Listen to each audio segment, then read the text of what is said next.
2. And welcome to another episode of I Heart Geek.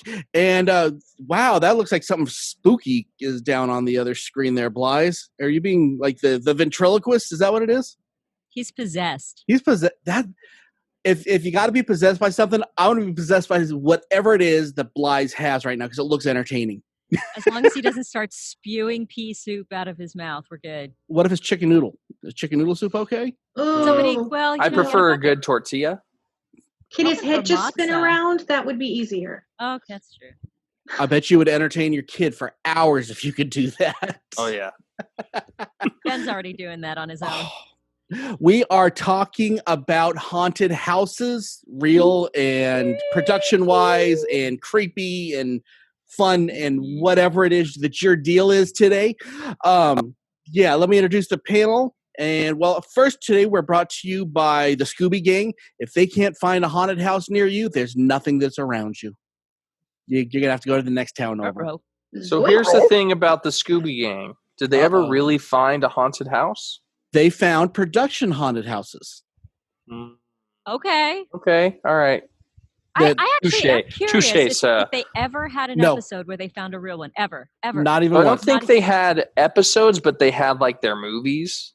They might where have in a movie. Yeah, they had movies where they actually encountered like actual supernatural things. But as far as the canon of the show, I don't think can't they ever believe you did. said the canon of the show. Can we actually ask that? Okay, anybody Scooby-Doo. that has an idea on this, put it on the comments. I really want to know if the Scooby Gang ever found a real ghost. In I the know canon of the show, They not didn't the on the TV movies, show. not the side stuff, the TV show. If you've ever seen a TV show where they've actually encountered something haunted, What about the So. supernatural episode? Does that count? that doesn't count because the Winchester boys brought the supernatural aspect to Scooby-Doo.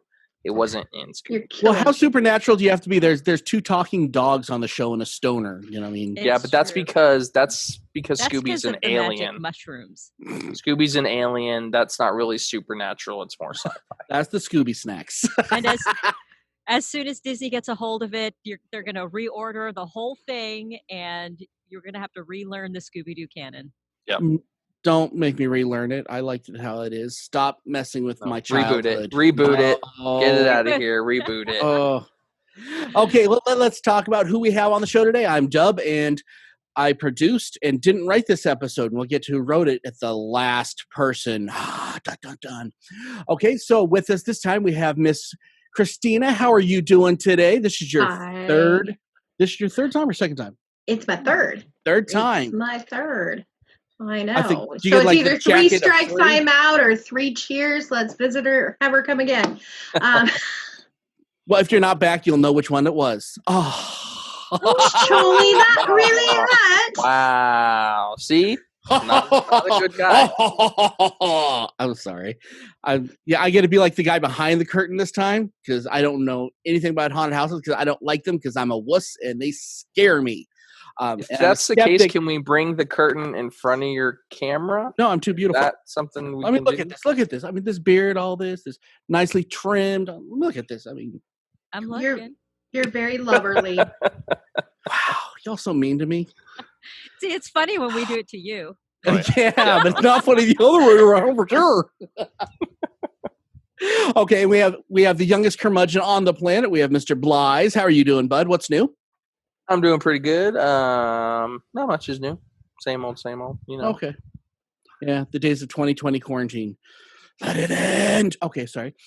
And then finally, we have today's writer of the show. This is the first one that you've written, I think. We have Miss Satomi. How are you doing today? Hey, well, I have to say for our listeners out there, I'm the only one who actually dressed up for this stuff. So I want y'all to appreciate that there was some effort that was put into this. There was definitely some. If you're a listener, you might want to check out the YouTube because it's just worth the I have to say, spectacle on that one. I was going for for witch, like witch and wizard, and I think I came out more Leia Organa, but that's That's okay. It could be It like a still Red works. Riding Hood thing ish. yes. If Leia went Sith, Oh, sure. Right? okay, Hey. I am fantasy booking right Somebody- now. Yeah, I was about to say somebody's got to write that story. 'Cause help me, Obi-Wan Kenobi. Okay, so let's talk about kind of what we what we're looking at is haunted houses. Now we're looking at what we call the weird, which we'll have some of that. We're looking at the quote unquote real, which everyone knows I'm a skeptic, but not everyone is. And then we're also looking at the production haunted houses. Let's start off. What is your favorite of those type of haunted houses? Let's start with you, Christina. Do you like the real, the weird, or the production? See, I'm terrible to ask because I like them all. Well, you can like them all. And I've had very personal experiences with the real, Mm-hmm. and so those can be a little more frightening. But I love a really good production. I love if it has a theme and a story as you meander through. Outstanding. Blythe, what about you, bud? I like the quote unquote real because there's that mystery of whether it is real or not, which I can hide behind a little bit. But production, for me, is too real because I know that there's people in there and they are there for the sole purpose to try and scare me. And I'm not the biggest fan of being scared. So I kind of stay away from the production stuff. But I do enjoy going to places where the legends or rumors of them being haunted are there. Before I get to Satomi, that's one thing that is bad with the production ones is I feel like, on a reflex I might hit and then I'm in trouble. So that's another reason why I stay away. Oh, yeah. Reflexes are reflexes. Let's be honest. Satomi, what about you? What is your favorite and why? I'm with Christina here. I love them all. There's actually only one kind that I don't care for, and that's this new genre of the extreme. And they call them haunted houses, but to me they're not. They're fetish houses in the sense of it's an experience. It's sort of a masochistic torture prawn. Yes, exactly. It's torture prawn, and that's not why I do it. I don't need that experience. I love the fantasy of it with production. Yes. I love the fantasy of it. I love being scared to death in a safe environment. And then with the real stuff, there's something wonderful about a spooky place. Now, I'm not staying there overnight. So you wouldn't do one of those $1 million to stay in a haunted house overnight things? I mean, I would if I were with like a group of people. I would absolutely consider it. But if it was one of those, here's a flashlight and a sleeping bag, and we'll see you in the morning, I'd be like, I'm out. Yeah. Me and Tara have always wanted to do the Alcatraz overnight. Yeah. Yeah, that one. Would you rather do it with a believer or with a skeptic? I wouldn't mind doing it with a skeptic as long as they weren't a jerk about it. Yeah. Because there are people who are skeptics who are aggressively so, to the point where it's like, well, you're not going to see anything because you are, even if you were to see, let's say for argument's sake, it's absolutely real. Okay. But we're going to pretend it is today. I mean, and I'm not being rude. That's kind of how we're going to play this game today. Yeah. Because that wasn't rude at all. So I didn't mean it that way. I'm sorry. Now I feel like a jerk. Jeez, I didn't mean it that way. I totally didn't mean that bad. I promise.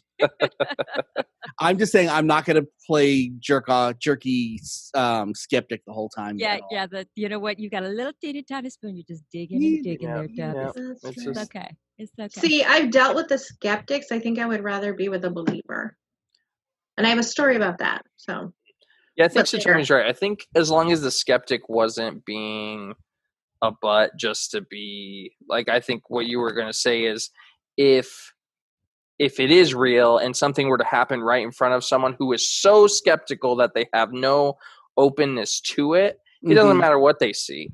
They're going to find some excuse for it and they're not going to believe it. And then that takes it away from the person who isn't as skeptical about it. Some people want to do it for that opportunity to find something, to see something that they can't explain. And if they do, and someone's in there being like, well, this could have happened this way, or this is the way that it this works, blah blah blah blah, then that takes away from that other person.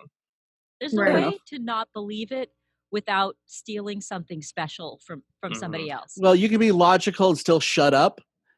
It's essentially we're saying don't yuck my yum. That's Yeah. that is it's like That's all. when I watch wrestling, I don't want to hear that it's fake. I know it's fake. I want to enjoy the experience. Yes. So yeah. So I would rather go with two people, one that is a skeptic and one that's a true believer, because it's more fun that way. Because I'm like, I like to enjoy if you're having experiences in life, enjoy those experiences. You're not going to have fun with people that are total believers because they're going to believe anything, and you're not going to have fun with all the skeptics because they're going to be like, oh, blah, blah, blah. So it is a, And if you set the skeptic and the believer next to each other, you get a floor show. And I would have to disagree with one part of that, Dub. I would like to go with a group of believers, like if me, Christina, and Satomi went and stayed overnight at Alcatraz, we're going to have some fun. Yeah. Regardless of what happens, whether it's real, whether it's not real, even if we're making stuff up in our minds because that's what we want, but we're going to have some fun, and there's not going to be anyone there trying to poo-poo on it. And I have a feeling that we're all perceptive enough that if something really isn't something, exactly. We're not going to intelligent enough that we'd be like, yeah, no, that was that, no. No. Like some of the EVP stuff when it comes out, I'm like, yeah, no.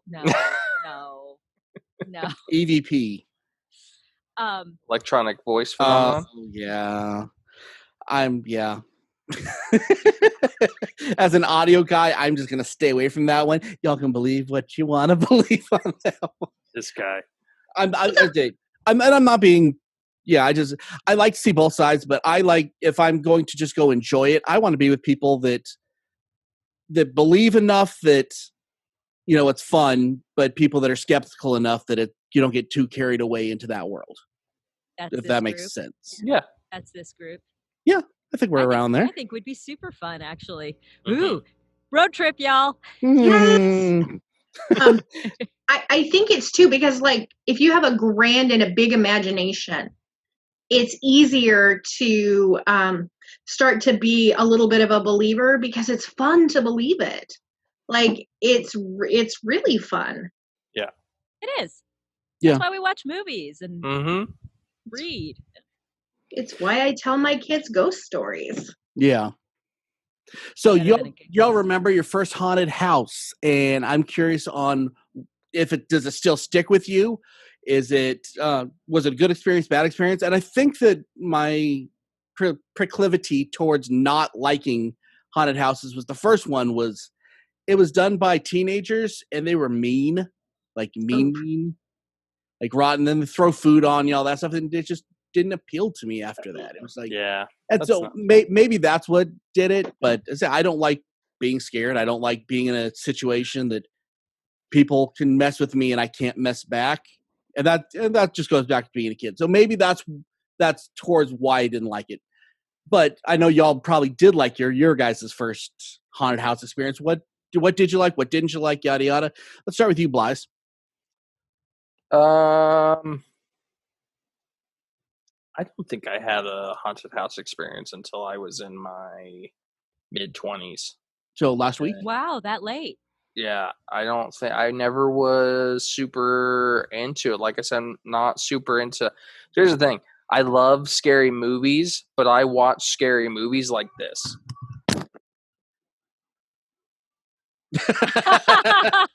Now, for our audio listeners, he took his hat and put it over his face and just barely covered it so he could see. Like, yeah, sorry, audio listeners. But yeah, I don't know. I don't like that feeling of knowing that someone is trying to scare me, and putting myself in that situation was never really appealing to me. So I did, and I have a story for our top 5, but my fiance Tara, she took me into my first one, and It was my first and my last. Very good. Christina, what about you? What about your first haunted house experience? I think I was about 10. And it's a whole like theme park, and it's called Enchanted Forest, and it's here in Oregon, and it has these like it's all fairy tale based, and then there's the haunted house, and it was really well done, and they were there to scare you, but they weren't mean. And I think the best part was my perfectly coiffed mom decided to go in, and my dad thought he would be funny, and he reached down and grabbed her ankle, and she punched one of the guys that was a part of the haunted house that was right in front of her. And so and I know your mom, so that's hilarious to me. Right. Yeah, you can even picture her doing it. She was 4'11", and she hit him hard. And from that moment, I fell in love with haunted houses. For the opportunity to witness something like that again. My mom was a little bit like Everybody Loves Raymond's mom and Emily Gilmore. So I thought they based both of them off of her. Yes. To see her so frazzled in that moment just tickled me a lot more than it should have, and she's probably in heaven right now shaking her finger at me. But I fell in love with haunted houses, and I've actually been a part of a couple of them because I fell in love with them.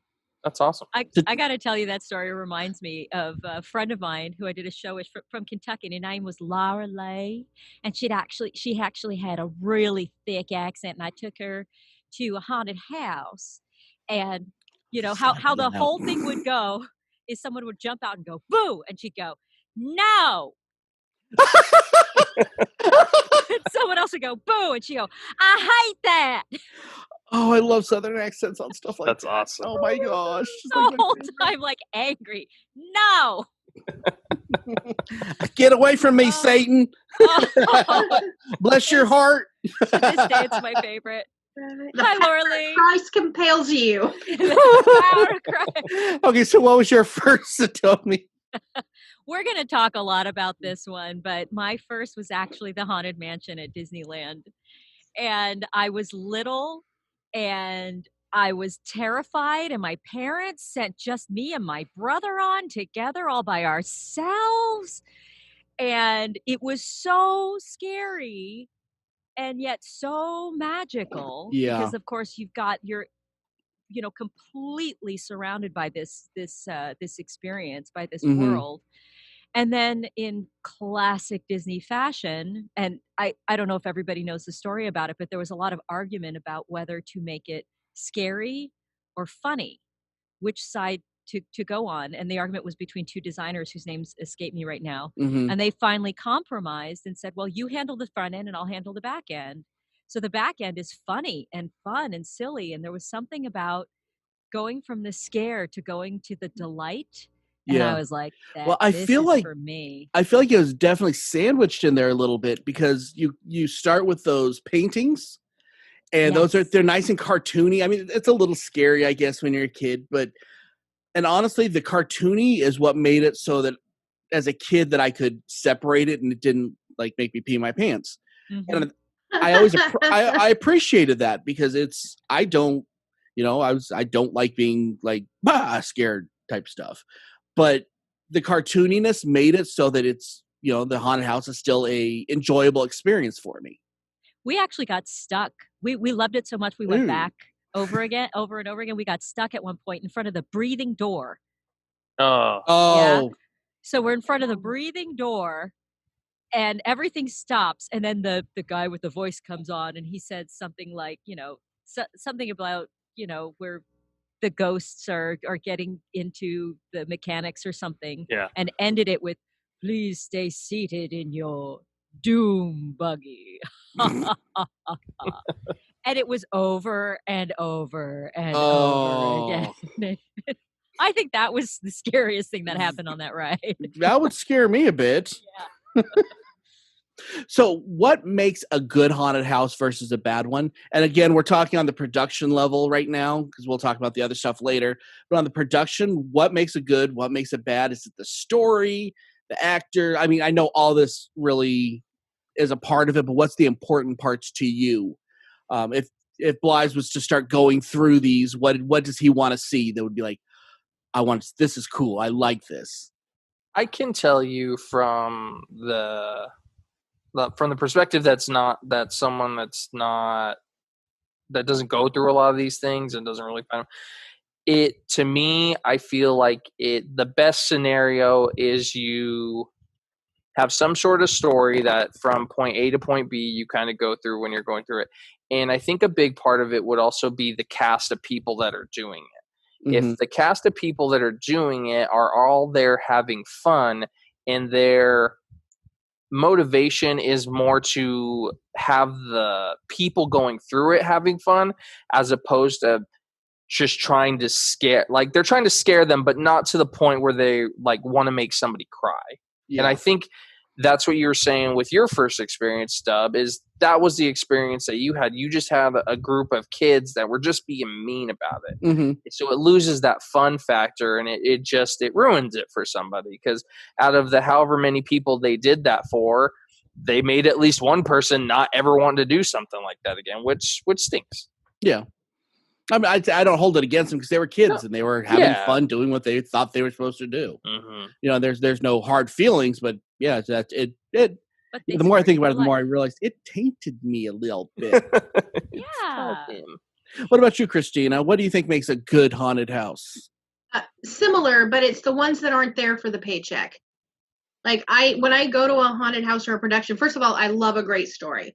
Mm-hmm. But it's the people that are just there because they're making their $8-9 an hour, whatever the wage is, and their heart isn't into it. A really good production house has to have a lot of heart, and usually those are the ones, like, you know, that people have been doing it for years. Like, these are, you know, I can go to certain haunted houses and I know that I'm gonna see certain ghosts, certain monsters, because they've literally been doing that haunted house for 10, 12, 15 years. So like all over Vegas. I don't know how many of these are going to be open this year. What about you, Satomi? What makes for a great haunted house? I gotta be honest, I am a sucker for production value. Yeah. I am an because for me, I go for the immersion. Mm-hmm. And I want to be taken away to somewhere that does not feel like New York City is right outside that door. There's a haunted house that is on the other side of the country, so I can't get to it. Neil Patrick Harris created it, and he hired stunt guys. So like at one point, you know, you're touring through this house, you're on the second floor, and somebody gets thrown out of a window. And I mean, I love that immersive. It's not really a haunted house, but even like Sleep No More out here in New York, it's that, you know, you are in the other. You're in the upside down for however long you're in there. You're in the upside down, and that does take a fantastic cast. That's a very cool way of looking at it. I might do that haunted house if it literally themed like Stranger Things, and you go into the upside down. Epic. And you go into a forest and you're just there. That I might be down with, because I think that would be. I'd feel like I have more control. I think it's when you're going down. Have you ever been to the Universal Horror Nights when they do it in like October, November? When they first started. Mm-hmm. So I have not seen it in a long, long time. But it was one of my favorite things. I've heard that those are there's like different levels of them, but some of them are just like the best immersion because it's Universal Studios. So they have their people come in and they make the props, and it might have been 2 or 3 years ago. It was all themed for Stranger Things. So they had the upside down where you walked in, and it had you went into, is it Will's house that had all the, where his mom Christmas was doing lights. the Christmas lights? Christmas lights. So they had all the Christmas lights with the lettering, and then the Demogorgon was coming out of places and stuff like that. But I've always heard that is the Horror Nights there is a really big one, because there's just some of them that they just pull all the stops out. And there's some that are long too, like 20, 30 minutes long. Yes. Now when you have that level. Oh, I'm sorry. Yeah. No, go ahead. Just real quick. When you have that level, I think you find that the actors that are then in the house tend to rise to it because they feel like they don't have to work so hard to sell it. Yeah. Ooh, yeah. Agreed. Yeah. Now, honestly, I can't verify because honestly, I don't go to haunted stuff. But from what I understand, some of the adult dance clubs in Vegas, you put on the best horror haunted mansions in town. No He's way. never been to them I before. don't know. Dude, I don't do haunted mansions. It's Seems all pretty good. specific, buddy. The library. I used to be had one. some students that worked there, Oh. and they Alleged students. Yeah, the library Yeah. in Vegas used to have a pretty good one, and I know that because they were my clients before anybody goes, No judgment, no nothing. Sure. We're all good. Okay, so let's switch from the production value ones to real haunted houses. Have you guys been to a real haunted house? And let's talk one that might let's talk stuff that you think is going to be haunted and isn't, and stuff that is actually you feel haunted because you've been there. We're going to be passing these stories around a bit. So let's start with Satomi. Let me give you the first crack at this one. So I know you got some definite opinions on this. Oh yeah. Oh, definitely. Well, see, the thing is, I was one of those kids who wanted everywhere to be haunted, and then they weren't. So I actually became quite a skeptic for a long time, and then I started working professionally in theaters, and theaters are hella haunted, y'all. And when I say haunted, well, first of all, our theater, the Majestic, we have a ghost that we call Brown Pants, and many people in the theater have seen him. He goes around the corner. You just see somebody in brown pants walking around the corner. Question, and Yes. I just want to break in here for a second. Have you seen him? I have not seen Brown Pants. Okay. Do you want to only hear a song? No. I'm just wondering, when people see him, do they see through him? Is he solid? Is he floating? These kind of stuff that I'm just really curious about when I hear these things. Solid. Okay. But it's not anybody who's in the crew. And it's literally like Brown Pants will go around the corner, and then another crew member will come out of that.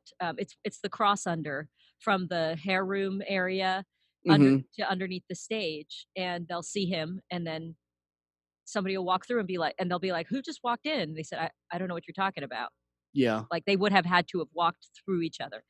But the one that really, really got me is I was working at a theater in Philly, which I can't find, so I'm really afraid it might not be there anymore. Very, very old theater, at least 100 years old, and I can't remember the name. I was in the middle of doing a show, and I used to warm up before the show all the time, and I always kind of felt like somebody was listening or watching. And then during the show, my mic would always turn off. And you have to remember that, we have wireless mic packs, and our off switch was recessed. So like the sound guy would have to go in with a screwdriver to turn them on and off. And my mic pack kept getting turned off in the middle of the show. And sound guy was like wigging out about it. And then one day I was doing the show, and we were dancing, and it's a show that's really geared toward women, so it's mainly women in the audience. And I saw a young man walking down the aisle, probably from the bathroom or something, and he's watching and he's smiling, and he starts walking into one of the rows of seats, and I notice he's walking and nobody's moving for him. Nobody's looking around him. Nobody's standing up. Nobody's uncomfortable. And he goes to the center, about 6 rows up, and he crosses his arms and he stands there and he's smiling and he's just staring directly at me the whole time. And nobody's paying any attention. And I see him as, clear as day, like just as a guest. He just looks like a guest. And I had a turn. So I did the turn and looked, and he was gone. And I actually, the next day, asked one of the ushers who had been there for years, and he was like, "Oh yeah, we've got a couple, but who you saw?" And unfortunately, I can't remember his name, but it was a director who used to work at the theater who had passed away from AIDS in the 80s. And he goes, "Yeah, he just likes the way you perform. He must like the way you sing. A few other people have seen him." So that night, before the show, because I always warmed up on stage, I was warming up and I stopped and I just kind of, just for giggles, I went, thank you so much. I really appreciate that you're watching the show and that, you know, you like my voice and you think I can sing over the orchestra. I appreciate that. But it's really driving the sound guy crazy. So would you mind just don't turn my mic off anymore? And my mic never popped off for the rest of the run of that show. Oh, wow. And it's just weird stuff. This wasn't like anything that I could make up. Yeah. That's what I'm saying. It was like I cannot explain this. Clear as day, right there. I cannot explain it. Now, before we get to everybody else, we mentioned this beforehand, and I'd actually like to get everyone's thoughts on it, of why is there so many theaters, it seems, that have that haunted either folklore or, you know, people are actually genuinely scared of it or whatever. Why is there... I mean, I think every theater, even every high school theater you go to, everybody claims it's haunted. Why is that the theater would be the place? Anybody have any insight on that? I would theorize that in a theater, for as long as that theater is around, there are thousands of people that go into that space from all different walks of life, whether they be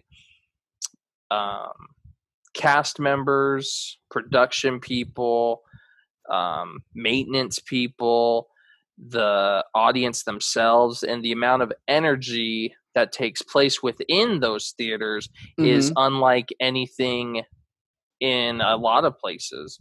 You have that theater can hold in its energy sadness from something that could be really sad, something hilarious from a comedy, just every different walks of life, every different types of energy. So I would say that that a theater would be a perfect focal point for human energy to just be there and linger, which a supernatural entity may cling to or clamor to after in the afterlife. Well, there is something to be said with that. You know, this is, I think, if you go into a room and there's people that are super negative, you go in that room, you can feel that negativity even after they leave. Yep. So I will subscribe to that as much as that maybe that, you know, there's horrible plays and there's great plays, and, you know, maybe some of that energy is just sticking around too. Well, I also think logical. So yeah. I also think it goes back to what Satomi was saying earlier before we started, is that theater is incredibly welcoming.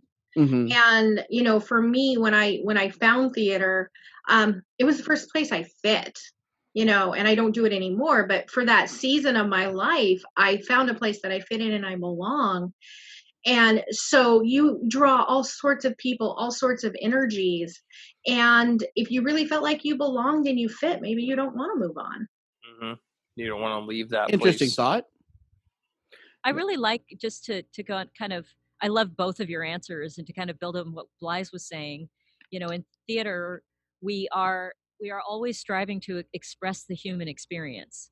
So if there's a spirit that doesn't, well, I think there's different kinds of spirits, but if there's a spirit that doesn't want to move on, a theater sort of encapsulates all that human experience that they miss, all it is to be human. I also believe that there are echoes. There are some, you know, supernatural occurrences that are just, they're sort of get something so, I'm not going to say tragic, but something so heightened happened that the energy sort of gets stuck in a little bit of a loop. And that's why you'll see, like, you know, in a funny way, like the movie High Spirits, where you have like one of those repeating occurrences where they don't know that they're in this loop. Yeah. You know, so I see dead people. Yeah. That kind of the same loop. Yeah. Or Haunting of Bly Manor for anybody who's been watching. Nice. Okay. Blythe, let's hear your experience if you've had any. Yeah. So, mine also happened in a theater, but the theater it happened in was a movie theater. So when I was it after the Green Lantern movie? Because I really felt depressed after that too. No, I think it was after Pirates 3.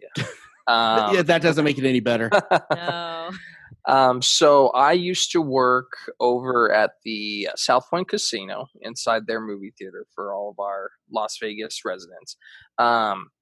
I was working the floor, which is the team of people who go in and they clean the theaters after everyone leaves. So there's this one small theater. It wasn't like one of our big, like 500 seat theaters, probably like 75 seats or whatever. And what we would do is we would walk in and we would look when the credits start rolling. And if there's anyone in the seats, you can't start cleaning, even if the credits are rolling, because that still could interrupt the movie experience. So I walk in, there's only one person up there. Only one guy's up there sitting. So I walk out, I hold the door open and just stand there and wait until I hear the credits stop rolling. Once the credits stopped rolling, I walked back in, looked back up. There's nobody there. There's only one exit to that theater. There's no way to get out besides the door that I had open. And I have no explanation about how I was sitting there the whole time during the credits, holding the door open. No one ever walked past me. I waited the entire time, and I've got no way of explaining why I saw somebody sitting in a seat in the theater and then nothing later. So from then we had, I was a believer, and we also, there was a particular projector that would all kind of like Satomi's mic. It would always just shut off. There was no explanation for it. Every other projector that's on the same kind of power circuit, none of them had any problems. There's just one projector where at a certain time of night, it would just shut off and no one could ever. And let me guess, it had been checked out. It had been. Oh yeah, our projector guy had gone up there, looked at it. Every time it would shut off, he would go up there, he would look at it. Everything was switched to where it needed to be. Everything around it was still powered. There just was no explanation. It just would shut off, and then a few minutes later it would come back on. So Yikes. It's just those types of experiences just make me more on the side of something's going on. Okay, Christina, I know you have an entirely different experience because you lived in something like that. Yeah, yes. When Sean and I first got married, we lived in a 120-year-old salt box farmhouse. And when we moved in, somebody had built an addition, which was our master bedroom off the living room. And when I had Matthew, we had set up in the corner of the living room his little nursery. And he started crying in the middle of the night, and Sean was in bed. And I got up to go deal with him. And before I got to him, he had stopped crying. And I got out, and his cradle was rhythmically rocking. Just rocking. What? And he had stopped crying, and he was like gurgling and cooing at not me. And I got pins and needles, and I grabbed him, and I ran into the bedroom, and I was like, I don't know what's going on. Sean, of course, thought that I was losing my mind, and it had something to do with just having a baby. And so we moved him into the bedroom, but then we wanted to redo the dining room, and I wanted to go modern. I'm a city girl. And Sean had brought in some like gingham and some very country themes as well. And I would lay out what I wanted, and I'd get up the next morning, and all of Sean's stuff would be laying there. And I thought he was messing with me. And he's like, I swear to God, I haven't touched it. But she never came into the addition. So we started asking stories, and we found out that years and years, 100 years ago, the farmer's wife had died in childbirth. Jeez. So she was very like protective of my son. But she wouldn't come into the addition because it was built like 20 years before we moved in. And so she never came into the addition. So we kept him in the addition with us. And the other thing she wouldn't do is we would lay a blanket out in the living room when I was there. And I had a little tiny white dog, and my dog would sit on the corner of the blanket and just growl at nothing. And so, but the craziest one was we never went upstairs. We stored stuff upstairs. We never went upstairs. Was upstairs with my cousin looking for Halloween costumes. And I was telling her these stories because I thought they were pretty fascinating. And very loudly, she's like, ghosts are either stupid or completely not real. And she's standing over by the corner completely by herself. All of a sudden, she screams. And she said, somebody pulled my hair. And I was like, oh, ha, ha, ha, very funny. She literally had, like, she pulled her hair out. What? Like, literally pulled, she had a patch of hair where she had just pulled it out. And we looked, there was nothing that she could have gotten her head caught on or anything because she was standing in the corner of the room by herself. And we moved shortly after that particular episode because that was Red Rum. Well, that was the first time that she showed like malevolent kind of force versus just rocking my child. And but yeah, but here's the other crazy thing. About 9 years ago, they burned it down, the house, because they were expanding the farmland. Nothing grows where the house was.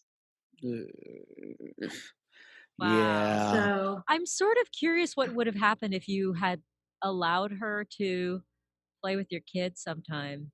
right. Well, what I did do is I stopped arguing with her about the dining room. It was decorated country theme. You know, because I was just like, okay, if that's what she wants, it's not worth it. I'm not buying the house. But yeah. Yikes. So I was gonna say, ironically, the first time I saw Beetlejuice, it actually scared me because it felt very close to home. Mm-hmm. Okay, so sorry to cut us off on this, but we have to jump into our listener feedback because we have so much good listener feedback. Yay! Good job, guys. Because haunted houses are awesome!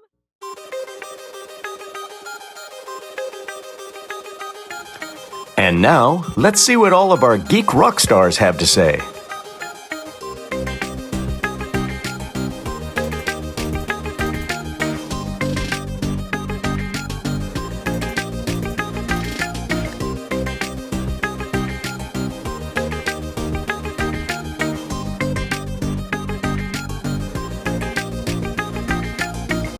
Hi guys, it's your Miss Geeky Paige popping in to give your listener feedback.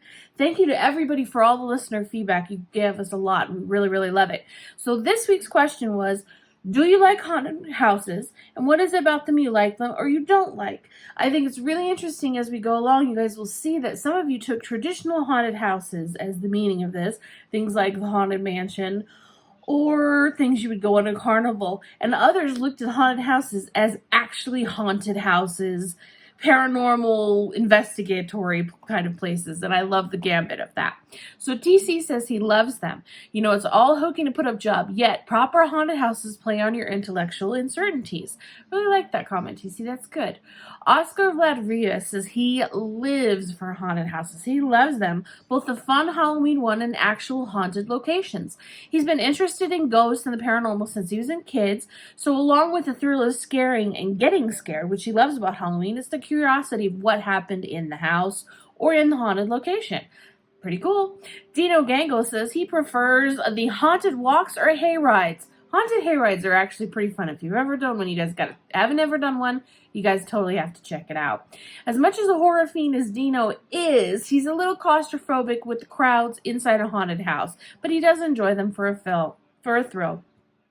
Daniel Houston says he likes them because he's a paranormal investigator. And he says he loves doing it, and he's excited when they get a case where they're investigating, where they're sitting for hours on and nothing happens. At a haunted house attraction, however, there is always something happening. Granted, it's staged, but it's still a fun experience for him. So I totally appreciate that with that answer. I get it. I love it. Danielle Ariana said she's still traumatized by Eastern State Penitentiary, which is considered one of the most haunted places in the country.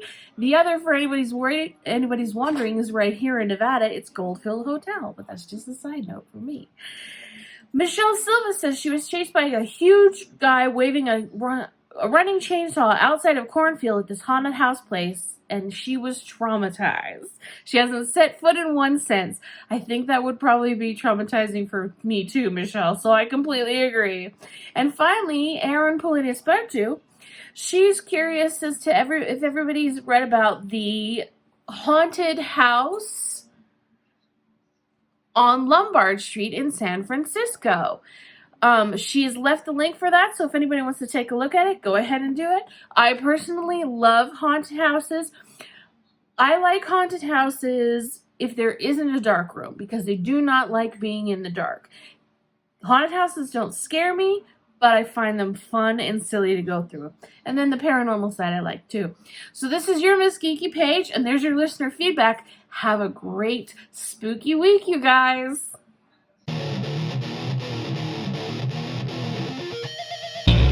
Now it's time for the main event.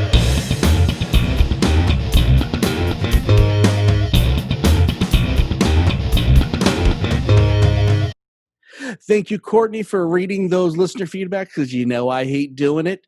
Thank you to all our listeners. That was a metric poop ton of feedback, and we really appreciate it. Why do you hate that term so much there, Blythe? You bring up we should just call you the poop man.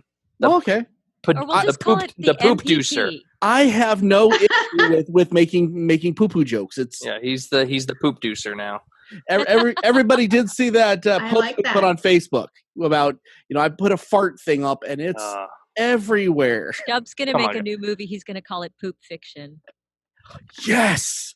Oh, No, Satomi, Yes. why? Why Can do you you guess let my- him do this? can you guess my favorite scene in Back to the Future? When they hit the poop truck. Oh. When it's in his mouth. Oh. Ah. Wow, Okay, so wow. we're doing our top 5 now, if you guys didn't catch it from the music after Courtney stopped talking. So we're doing our top 5 what is that? Our top 5 favorite haunted houses, weird houses, or real haunted houses. Yeah, I sat out because there's already ghosts in our sound system, and I don't want to piss them off anymore. So I'm gonna let you 3 get haunted for the rest of your lives on it. I'm not a skeptic anymore. I don't know. We'll see. So that's a little weird. Shut up, Lies. So we're gonna go. Let's start with Christina. What is your number 5? Haunted Manor. It's a production house in Hillsboro, and it's really well done. It's so well done that they closed for the COVID season because they didn't feel they could do it to the caliber that they usually do. Fair enough. What does he like about it? I like the scariness, as far as, like, from the moment you walk into just blackness, and then it just opens up into a whole new world that, like, when you walk back out at the end and the sun is shining, it's like gamblers that have been in Vegas for hours. You have no idea that you just entered into a completely different world.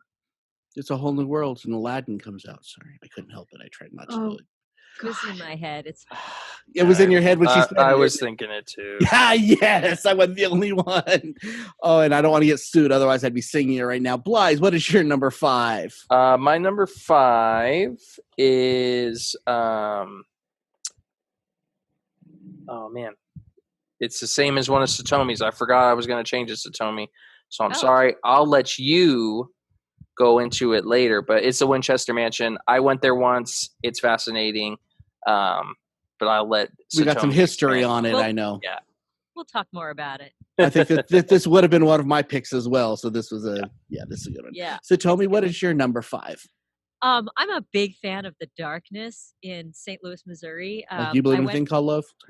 I went with my with a bunch of people from when I was on tour, and they were very kind to our cast, but the production value was, I mean, as you're standing in line, you are greeted with an animatronic dragon, for goodness sake. I'm in. Ooh. And it's essentially 3 or 4 haunted houses through this warehouse that are back to back.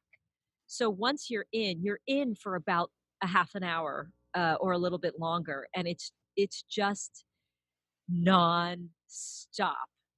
And I will say, at one point, there was a child's room scene that they had, and they had a bunch of dolls, like, maybe like 3 feet high dolls, and one of them was a little person. Oh, And I am so wouldn't in. move. And then, of course, you get in, and he also he'd go, "Arr, arr, arr, arr," and he'd start like doing this weird walk toward you. Terrifying, absolutely terrifying. I and don't know. That's wonderful. weirdly exciting to me. So. It's so fantastic. I really props out to that actor because he wonderful. Outstanding. Yep. Christina, what is your number 4? The Haunted Mansion at Disneyland, and it goes back to my mom. And I actually used to work at Disneyland. I used to dance in the parades years ago, but she, again, that perfectly put together woman went with me. And actually, the scary part didn't scare her. We got through it pretty good. I mean, she squeezed my arm a couple of times, but when you come around and it's the mirrors and the ghost is in with you, right in the middle. Yeah, she tinkled.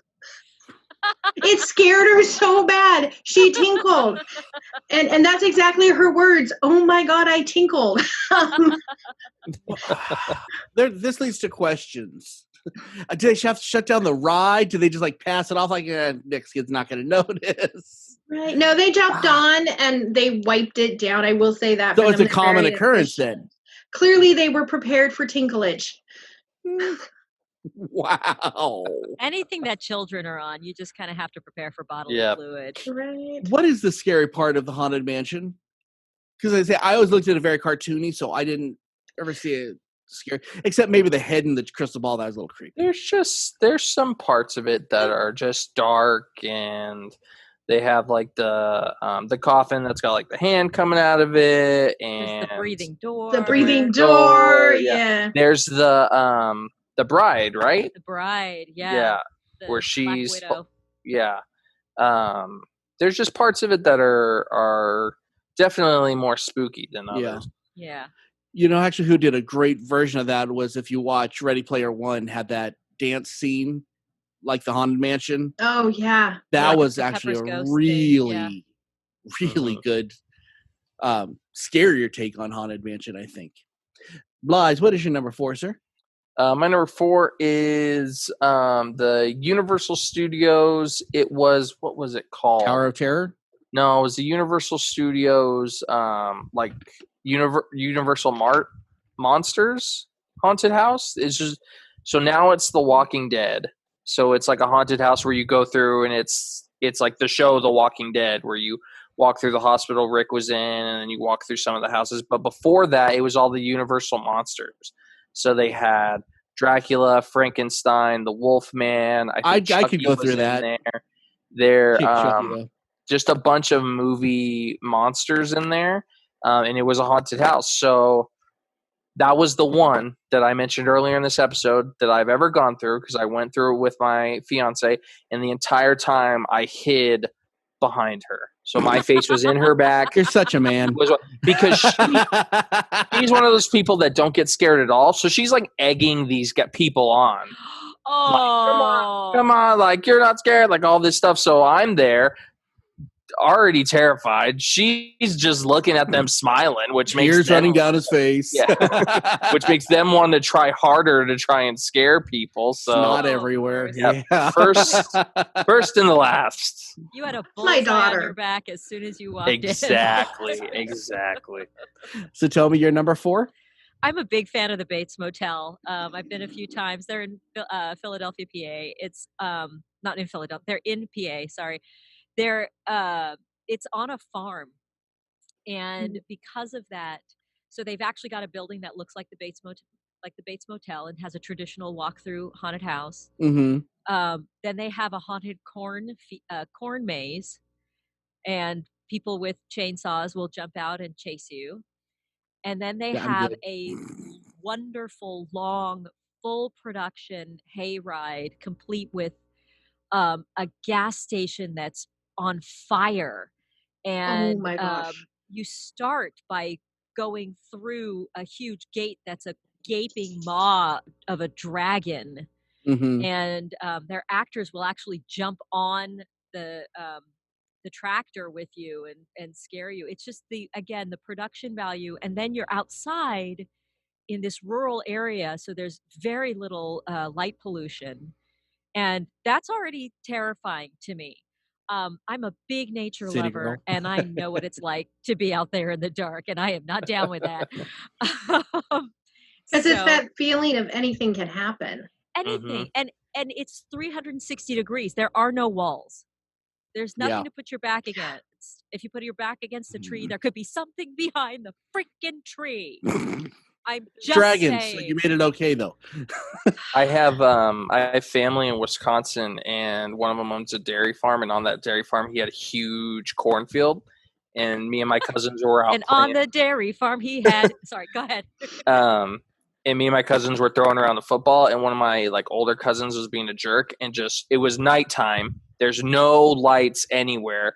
They're basically the moon and like some porch lights is why we were out there. He took the football and threw it into the cornfield. And I said, nope. And I just walked into the house. I was like, lost I'm done. that football. That's why I play hockey. There's always lights on for the hockey team. No. Heck yeah. Terrifying. Christina, you're number 3, my dear. My number 3 is the Enchanted Forest. I already talked about it with my mom, but it was the first haunted house I ever went to. It was the first haunted house my kids ever went to. It'll probably be the first haunted house my grandkids go to. So it's always good, clean fun. They are constantly updating it. But also prior to going to the haunted house, there's this giant witch and you have to walk through her mouth to get to it. So that just takes it to a whole nother fun level. So basically the concept is a haunted house, the witch has swallowed you into this madness nightmare. Very good. That's wonderful. Very cool. Blythe, you're number 3, sir? My number 3 was South Point, but I'm going to change it since I already told you guys that story. And I'm going to mix in a little bit of tech into this haunted house thing we got going on. I'm going to say Five Nights at Freddy's in virtual reality. Yes. It is absolutely terrifying. I will play it. Oh, it's too much. Like the way that they build it is you're the security guard at this pizzeria It's so bad. where these animatronics are looking to get you. But the way that they built the game is these animatronics tower over you. So they're like walking around, they're skulking, and it is absolutely terrifying. That is a game where if I know I'm going to lose, headsets off. I don't want to see the jump scare. I'm not into it. I lost. I'll take the L, whatever. But I'm not watching what's going to happen because the first time I played it, I was way too cocky. And I fell off my exercise ball when I died. I was just sitting on my exercise ball. Oh, this is not. Boom! There it goes. Oh, it's so much more intense than you think it would be. Oh, it's bad. Yeah, I've I'm only good. tried playing the standard version, not the VR, and I didn't even get through a full game. I was like, nope. Next time you're in Vegas, Satomi, I'll bring the headset and you could give it a shot. No, I think we're going to do a video version of yes, Cards Against Humanity. That's going to be our game night when there you go. we get everybody in Vegas. So tell me, what is yours? My number 3 is this is where I'm going to start transitioning from production into real, because this is both, and that's Eastern State Penitentiary. It is considered extremely haunted. There's been some really great footage that's been gotten that actually was clear enough that I was like, okay. And they host a production haunted house every year as well. So there's something about, I visited it both during the day and for the haunted house at night. And even during the day, there's something incredibly unsettling about that building, about that place. And it's already very intimidating. If our listeners are not familiar with it, it's the first prison, like real, how we picture prison now, created in the country. And it is in the form of a castle, because back then everything British was scary and imposing, and so they wanted it as a deterrent to represent the worst of what it was to be in what Americans saw as an oppressive country. And so it's imposing as heck when you first get there, and then you get in and you just feel swallowed by it. It's a neat experience if you ever get a chance to go. Nice. Okay, now I'm going to be inserting myself into it now because I have 2 that I wanted to do that no one had. So shut up. I'm going to do it anyway. My number 1 doesn't exist, but if you watch Black Mirror, The episode when he does the VR thing and he goes into that, dude, I mean, the way VR is going right now, we are not far off for something like that. No, we're not far off. The way that the Oculus 2 just came out, and it's even better than mine, Dub, and you've played mine. Mm-hmm. So it's just like virtual reality, like haunted houses and haunted games and stuff like that are going to be intense. Yeah. Yeah.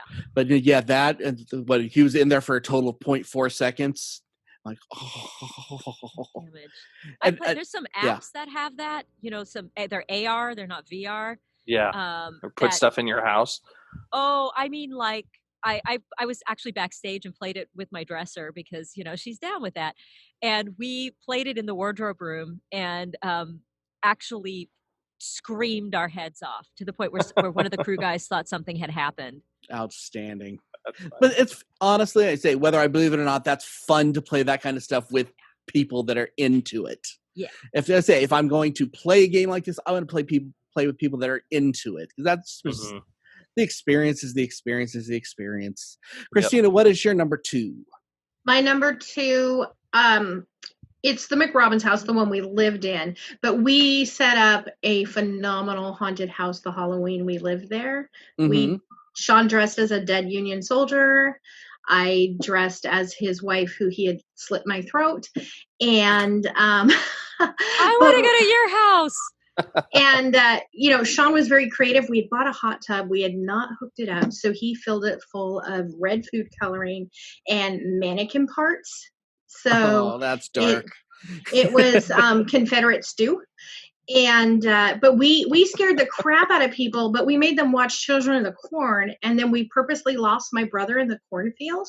He never came back to my house. Oh, never.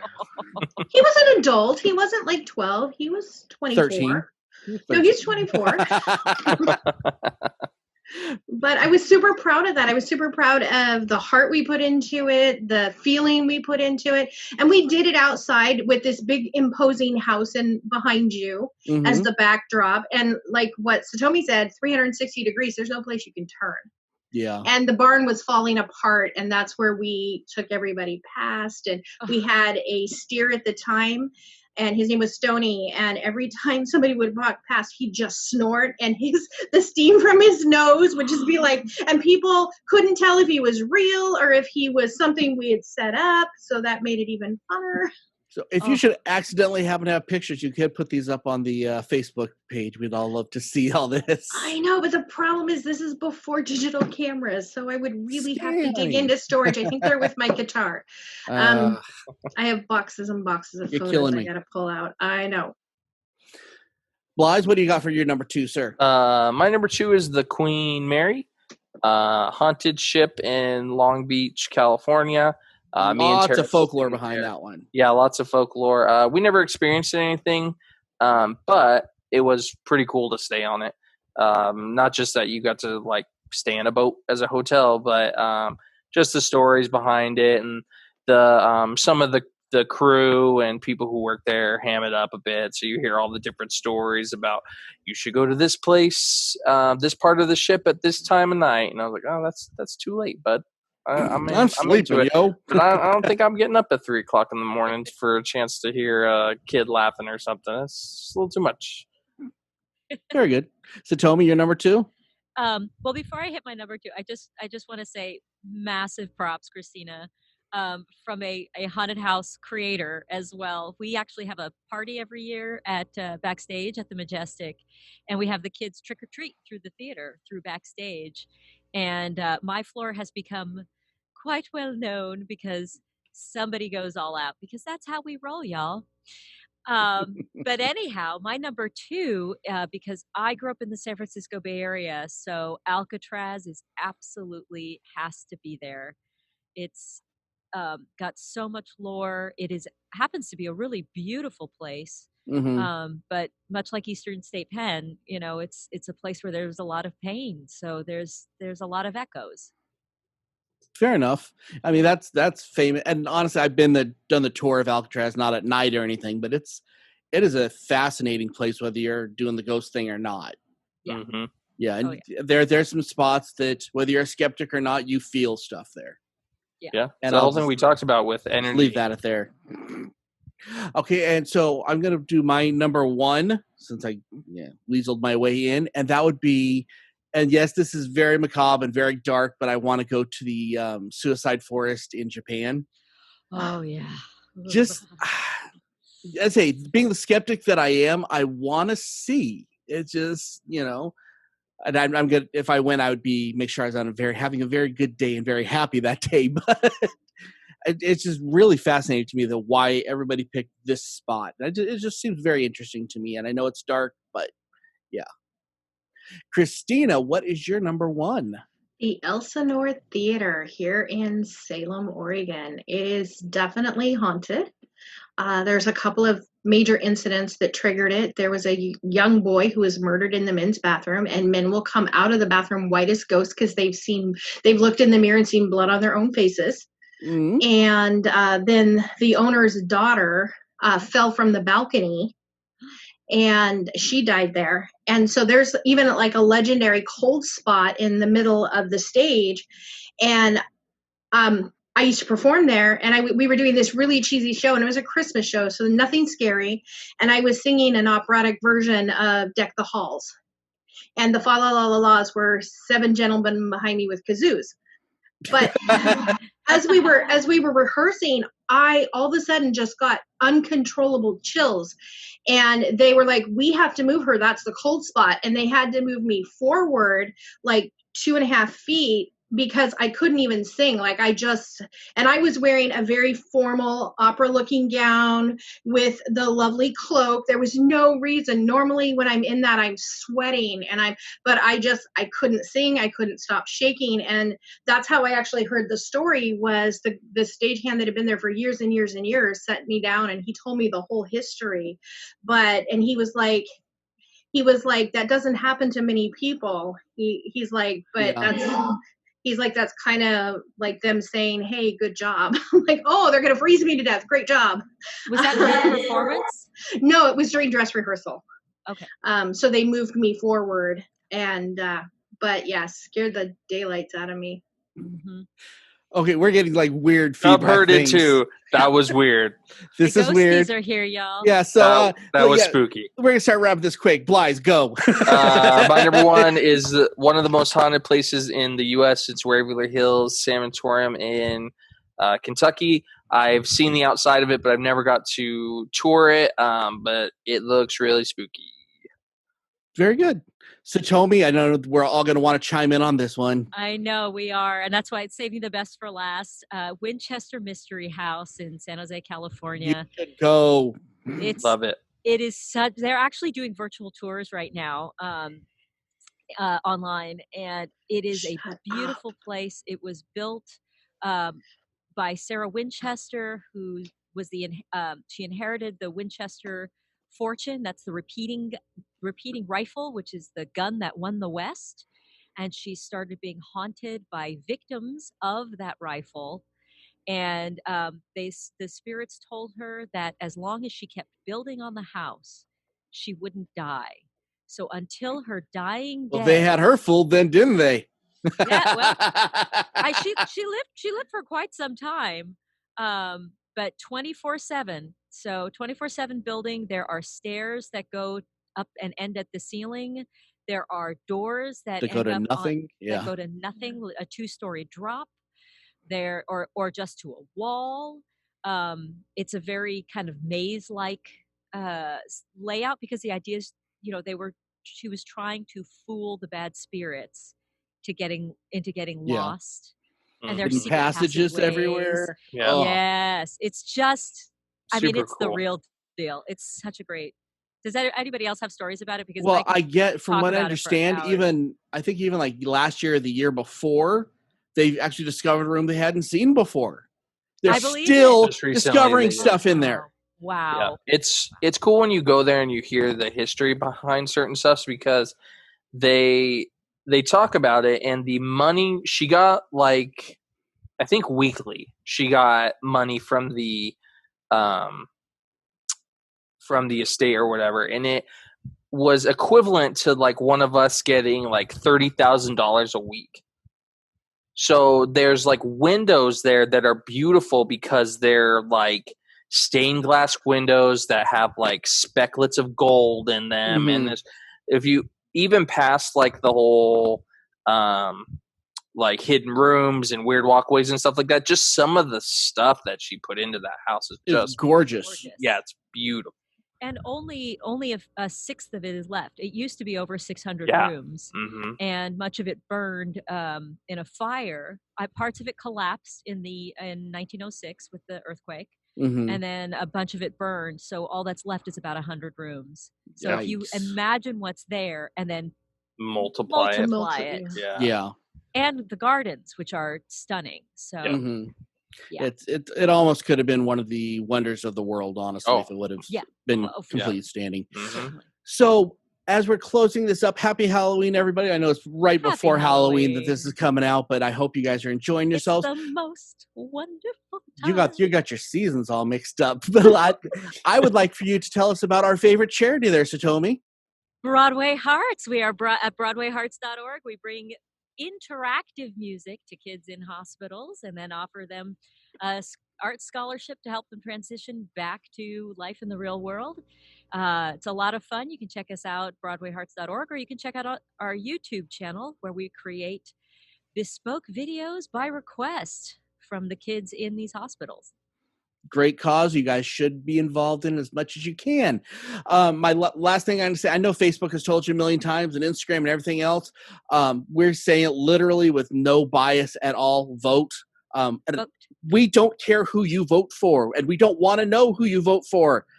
Vote, have your voice, and then be good to each other because, yeah. You Let's can keep, also check out a video that I Yep, was that on the is on- production team for. Called Make a Plan to Vote. We've been Yep. recently featured on New York One and in Broadway World, and hopefully more by the time we air. yeah, this should be, I think, the last time that we do a vote PSA. But yeah, Oh God, please. so this is no, all done. But be good to each other. Yes. Yeah, be each other's friends. It doesn't matter who y'all vote for. Be each other's friends. Be good to each other. Yes. We're all geeks. Love each other. Yes. And until next time, I'm Dub, and here with me is Christina and Blythe and Satomi. Keep on geeking on. Love y'all. Happy Halloween. Happy Keep on Halloween. geeking on, guys. Happy Halloween.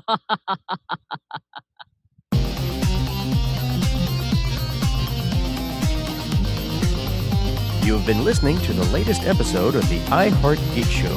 Make sure you visit our website at www.iheartgeekshow.com. Make sure to follow us on Instagram, Twitter, and Facebook. And if you check us out on YouTube, make sure to like, comment, and subscribe. And keep on geeking on to all of you geek rock stars.